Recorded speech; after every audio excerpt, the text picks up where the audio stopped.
The Barum Czech Rally Zlin was a brilliant showcase for the European Rally Championship, an arduous tarmac event with all kinds of different stories, narratives, and in the end, it was a local driver that prevailed. Join me as I go through the story of the event, look at a bit of the supporting series, and then reflect on the standings ahead of the final 2 rounds, new to the championship in the UK and in Poland.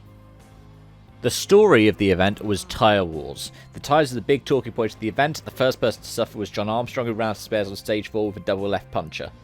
Then on stage 8, there was all sorts of different issues as the rain started to come down. Eric Seiss picked the wrong tyre, didn't have any wets in his package, despite having won the previous stages on an all-slick package. Ended up losing, I think, 20 seconds by not having any wet tyres. This was the last stage of the leg because stage 9 got cancelled due to the heavy rain. Patton had to change a tyre, lost 4 minutes. Jan Kopecki went off and after damages lost 1:30, meaning that the 8-win run was not going to be extended, and nor was the, I think, something absurd like 12 years podium run. Stage 12 at the start of Sunday, and the first big hitter fell in the championship battle. Patton was already largely outside of the event battle himself. And Matthew Franceschi ran out of spares and it was a non-finisher. It was very emotionally seeing him break down in tears the moment that he started to run wide from the puncher. He knew just then event was over. Elsewhere, Mika Marcek, who has just been brought back into the title battle after his appeal about the Eli Canaria penalty, ended up winning out. He kept it clean, gained 8 points and Patton 16 on Franceschi at the end of the event. But the battle up at the front, because Marcek was not in the top 5 battle, was almost entirely the locals. After issues for the older drivers in Kopecki and Pech, and a 20-second penalty for Eric Seiss on the first stage, literally the first stage check-in issues, Dominik Strzelecki was pretty much clear at the front. While Simon Wagner was competitive, as the commentators were saying, I'm saying the commentators couldn't remember whether it was Bex Williams or Julian Porter who said it. He usually struggles to fire up on a Saturday. He had the pace towards the end, ended up being just under 20 seconds off of Strzelecki at the end of the event, but Seiss was 4.8 of Wagner at the end, despite having the 20-second time penalty. He was happy to have seen the end of the event when he was talking about it after the power stage, because a couple of years ago when he was leading, he went off on the final stage and was out. I think he was driving a Fiesta back then, in fact. But behind that podium, Brežic and Mares rounded out the top 5. Lorena was 6th and Marcek was 7th. But the tyre debate itself is interesting, because Strzelecki gives Hankook their first win in the ERC. Hankook, who are going to be the WRC's exclusive tyre supplier next season. It also means that the Fabia has now won 3 events this season, each one on a different brand of tyres. Citroen has 2 wins with 2 different tyre suppliers, and then the other event win goes to Toyota. In addition to that, we now have our 6th different event winner in a row, and the 4th local driver winning their national rally in a row.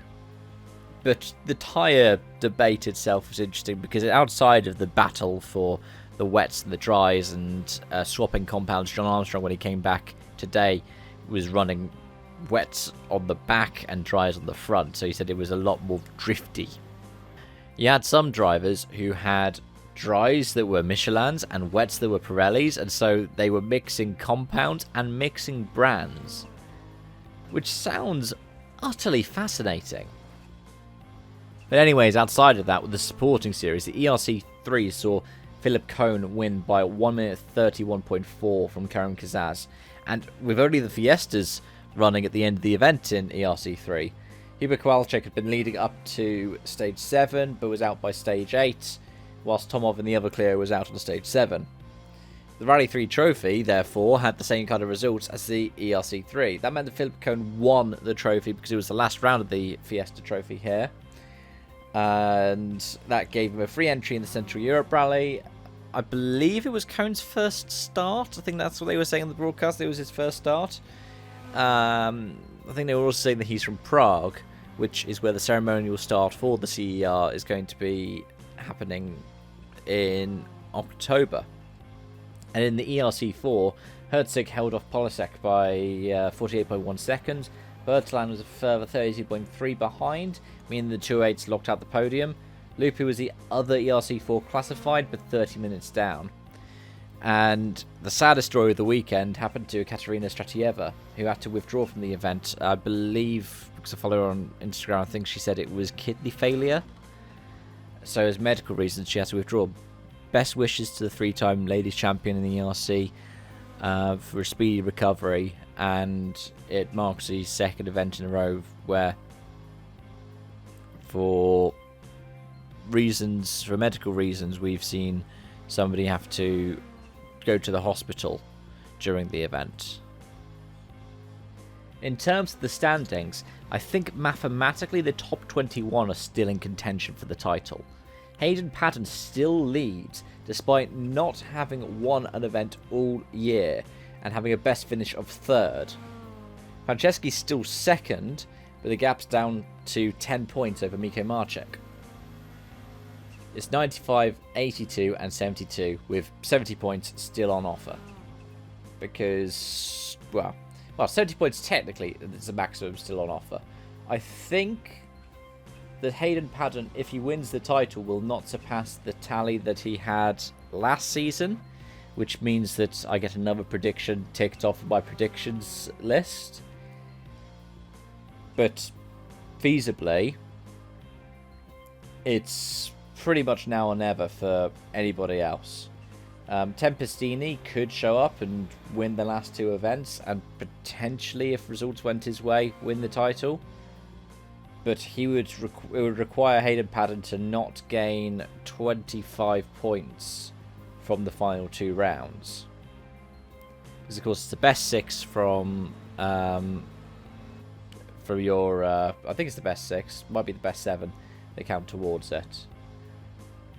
In terms of the ERC3, the gap is now 9 points, because of course Chrome Kazaz did one of the rounds that wasn't part of the Fiesta Trophy, which was Ila Canaria. Then in the ERC4, Polasek is now 22 points behind Mille Johansson. Of course, Johansson has not done the last 2 events. Bertalan is now up to 5th in the ERC4 standings, having done the last 2 events. But it'll be a different story when it comes to the last 2 rounds, when we will see the juniors return. In the Tyre standings now, though, Michelin is 23 points clear of Pirelli, 285 to 262. MRF is on 165, and Hankook has jumped up to 120. But this is just kind of bragging rights thing in the end for the different tyre manufacturers, because Hankook are the ones who have the WRC tender for next year. But anyways, those are all of my thoughts and reflections. Let me know yours in the comment section down below. Thank you so much for watching, and I really hope that you enjoyed following the ERC for Barum Czech Rally Zlin, especially if you were following along yourself at home. And I hope that this has been worthwhile if you were just looking to get the rundown, the TLDR on it. Yeah, I hope to see you again soon for more.